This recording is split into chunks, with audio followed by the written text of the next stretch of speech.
জানিয়ে দেব সর্বশেষ আপডেট বাংলা সংবাদ। শুরুতেই শিরোনাম। ভারতের কলিজায় আঘাত হেনেছে ডক্টর ইউনূস। রংপুরের লালমনিরহাটে ভারতের সীমান্ত ঘেঁষা দিল্লিকে শায়েস্তা করতে বিমান ঘাঁটি চালুর সিদ্ধান্ত নিয়েছে ডক্টর ইউনূস। ভারতের সেভেন সিস্টার্স হুমকিতে ভয়ে ঘুম হারাম মোদির। বাংলাদেশের পাশে চীন, থাকছে বিশেষ প্রতিবেদন। গত 15 বছরে ফ্যাসিস্ট শাসন আমলে ভারতের সাথে বাংলাদেশের সমস্ত চুক্তি বাতিল করল ডক্টর ইউনূসের অন্তর্বর্তী সরকার। ভারতের সাথে বাংলাদেশের যত চুক্তি হয়েছে গত 15 বছরে ফ্যাসিস্ট শাসন আমলে সেগুলি বাতিল করার দাবি করা হয়েছে। এবং সর্বশেষ জানাবো ভারতীয় র এজেন্ট মুন্নি সাহার গোপন ষড়যন্ত্র ফাঁস। এতক্ষণ শুনছিলেন সংবাদ শিরোনাম, এখন থাকছে বিস্তারিত। হঠাৎ কেন বাংলাদেশের বিরুদ্ধে আদা জল খেয়ে লেগেছে ভারত? স্বৈরাচার শেখ হাসিনার ভয়াবহ পতনের পরও মোদি এতটা ক্ষেপেনি, কিন্তু এখন কেন বাংলাদেশের বিরুদ্ধে যুদ্ধে নেমেছে মোদি প্রশাসন? দিল্লির কোন দুর্বল জায়গায় আঘাত এনেছে ডক্টর ইউনূস, যে কারণে তেলে বেগুনে জ্বলে উঠেছে হাসিনার প্রভুদেশ ভারত? সামরিক সূত্রে জানা যায়, ভারতের কলিজায় আঘাত এনেছে ডক্টর ইউনূসের এক মহাপরিকল্পনা, যা ঘুম কেড়ে নিয়েছে মোদির। মোদি বুঝে ফেলেছে ডক্টর ইউনূস আন্তর্জাতিক মানের খেলোয়াড়, তাকে মোকাবেলা করাকে বড় চ্যালেঞ্জ হিসেবে দেখছে ভারত। গত 16 বছর দিল্লির কথায় বাংলাদেশের সবকিছু চলেছে, কিন্তু এখন উল্টে গেছে গণেশ। ভারতের এমন কোন একটি দুর্বল জায়গার খোঁজ পেয়েছে ডক্টর ইউনূস, যা সে দেশের গোয়েন্দা সংস্থা র মোদি সরকারকে রিপোর্ট করেছে। আর ডক্টর ইউনূসের সেই পরিকল্পনায় মোদিকে পাগল করে তুলেছে, ঘুম হারাম তার প্রশাসনের। বাংলাদেশকে অল আউট করার দিবা স্বপ্ন দেখছে হিংসুক রাষ্ট্র ভারত, কিন্তু বাংলাদেশ জাতিগতভাবে এই মুহূর্তে ডক্টর ইউনূসের নেতৃত্বে এমন ভাবে ঐক্যবদ্ধ, যা ভারতের কল্পনারও বাইরে। এতদিন বাংলাদেশকে অঙ্গরাজ্যের মতো করে যাচ্ছে তাই ভাবে ব্যবহার করে আসছিল দিল্লি। মুক্তিযুদ্ধে বিশেষ সুবিধা দিয়েছে এই দোহাই দিয়ে এতদিন পরোক্ষভাবে বাংলাদেশকে করায়ত্ত করেছে তারা। কিন্তু বৈষম্য বিরোধী ছাত্র আন্দোলনের গণ অভ্যুত্থানের পরই পাল্টে গেছে চিত্র। এখন ভারত বয়কট আন্দোলন দিনকে দিন তীব্র হচ্ছে বাংলাদেশে। যে যত ভারত বিরোধী সে তত দেশপ্রেমী, সেই স্লোগানে এখন দেশের কোটি কোটি তরুণের মুখে মুখে। তাই ইসকন নেতা চিন্ময় কৃষ্ণপ্রভু আটকের পর থেকেই দুই দেশের বৈরিতা আন্তর্জাতিক রূপ পেয়েছে। সংখ্যালঘুদের ওপর হামলার কল্পিত কাহিনী বিশ্বের কাছে তুলে ধরে নালিশ করছে মোদি প্রশাসন, অথচ কট্টরপন্থী হিন্দু রাষ্ট্র ভারত বাংলাদেশের দূতাবাসেও হামলা করতে ছাড়েনি। বিভিন্ন সূত্র বলছে, ইসকন ইস্যু সহ সাম্প্রদায়িক বিষয়গুলো ভারতের পূর্ব পরিকল্পিত। ভারত ইচ্ছা করেই বাংলাদেশকে উত্তেজিত করতে চাইছে, কারণ তারা জেনে গেছে ডক্টর ইউনূসের এক গোপন সামরিক পরিকল্পনার কথা। আর সেই কারণেই ভারত এখন আগের চেয়ে বেশি দাদাগিরি ফলাতে চাইছে। আজ আমরা জানতে চাই ভারতের এই পাগলামির মূল কাহিনী, জানব পেছনের গল্প। মনে থাকার কথা, গত কিছুদিন আগে রংপুরের মাহিগঞ্জ কলেজে অনুষ্ঠিত হয় সনাতন জাগরণ মঞ্চের মহাসমাবেশ। এটির আয়োজক ছিল হিন্দু জঙ্গি সংগঠন ইসকন। কিন্তু কেন রংপুরে করা হলো এই সমাবেশ, তার পেছনেই লুকিয়ে রয়েছে ভারত খ্যাপার মূল কাহিনী। মূলত ভারতের গোপন ষড়যন্ত্রের মহড়া ছিল এটি। সামরিক সূত্র বলছে, ব্রিটিশরা এশিয়ার বৃহত্তম একটি বিমান ঘাঁটি প্রতিষ্ঠা করেছিল রংপুরের লালমনিরহাটে, যা ভারতের সীমান্ত ঘেঁষা দিল্লিকে শায়েস্তা করতে এই বিমান ঘাঁটি আবার চালুর সিদ্ধান্ত নিয়েছে ডক্টর ইউনূস। এই বিমান ঘাঁটি চালু করা গেলে ভারতের সেভেন সিস্টার্স হুমকিতে এই ভয়ে ঘুম হারাম এখন মোদির। ঘাঁটিটি ভারতের চিকেন নেক থেকে মাত্র 12 কিলোমিটার দূরে, যা করা গেলে হুমকিতে পড়বে ভারতের সার্বভৌমত্ব। নড়বড়ে হয়ে পড়তে পারে ভারতের সেভেন সিস্টার নামক 7টি রাজ্য। এমনিতেই সেখানকার রাজ্যগুলি দীর্ঘদিন স্বাধীনতার দাবিতে আন্দোলন করে আসছে। তার উপর হঠাৎ করে বাংলাদেশকে খেপিয়ে ভারত নিজেরাই নিজেদের বিপদ ডেকে আনছে।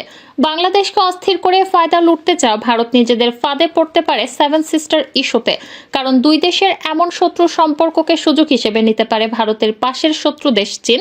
তারা যদি সেভেন সিস্টার্স ইস্যুতে বাংলাদেশকে সহযোগিতা করে, তবে মহা সংকটে পড়বে দিল্লি। তখন ভারতের চিকেন নেক ঝুঁকিতে পড়বে। ভারতের উত্তর পূর্ব রাজ্যগুলোর সঙ্গে দেশের অবস্থিত অঞ্চলের সংযোগ রক্ষাকারী একটি সংকীর্ণ ভূখণ্ড চিকেন নেক নামে পরিচিত।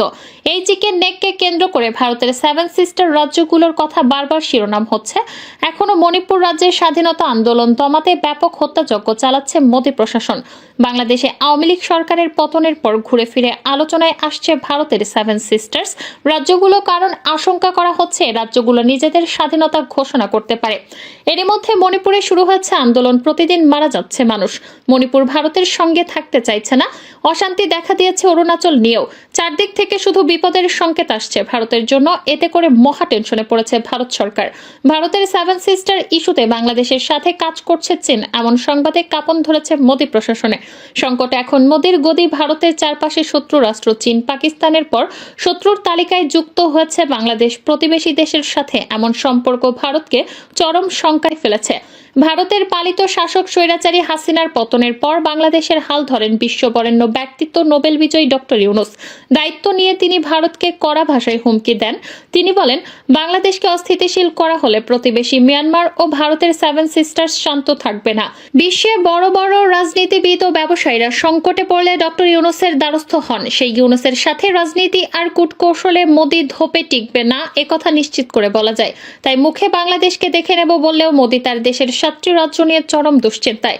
আমরা জানি ব্রিটিশ আমলে লালমনিরহাটে তৈরি হয় বিমান ঘাঁটি, যার কার্যক্রম এতকাল বন্ধ ছিল কোনো এক অজানা কারণে।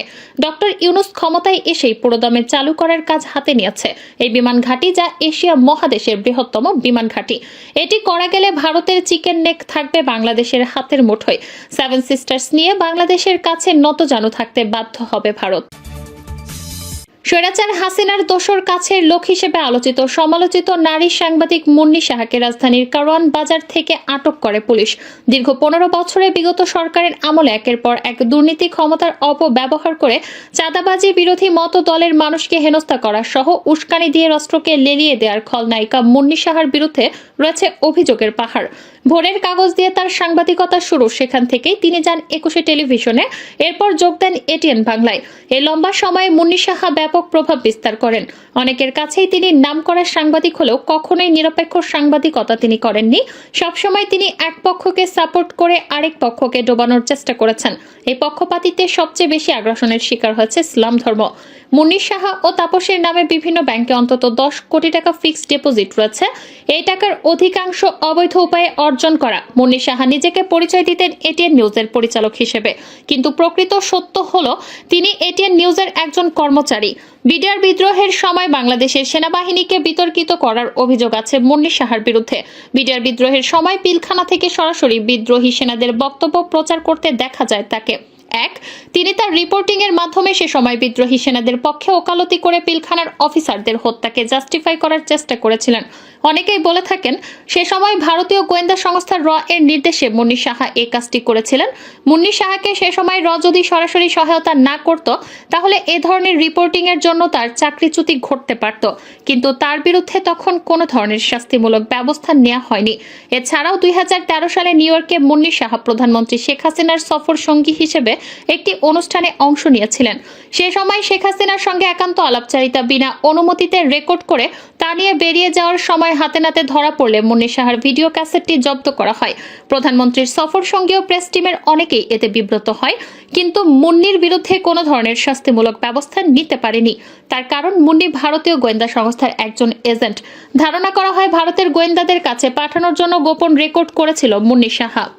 তবে এ ঘটনার পর থেকে সাবেক প্রধানমন্ত্রী শেখ হাসিনার আস্থা হারান তিনি। শুধু শেখ হাসিনাই না, বিএনপি চেয়ারপারসন বেগম খালেদা জিয়াকেও প্রেস কনফারেন্সে বিব্রত করেছিলেন মুন্নি সাহা। খালেদা জিয়াকে বেফাস প্রশ্ন করে উল্টো নিজেই সমালোচিত হন।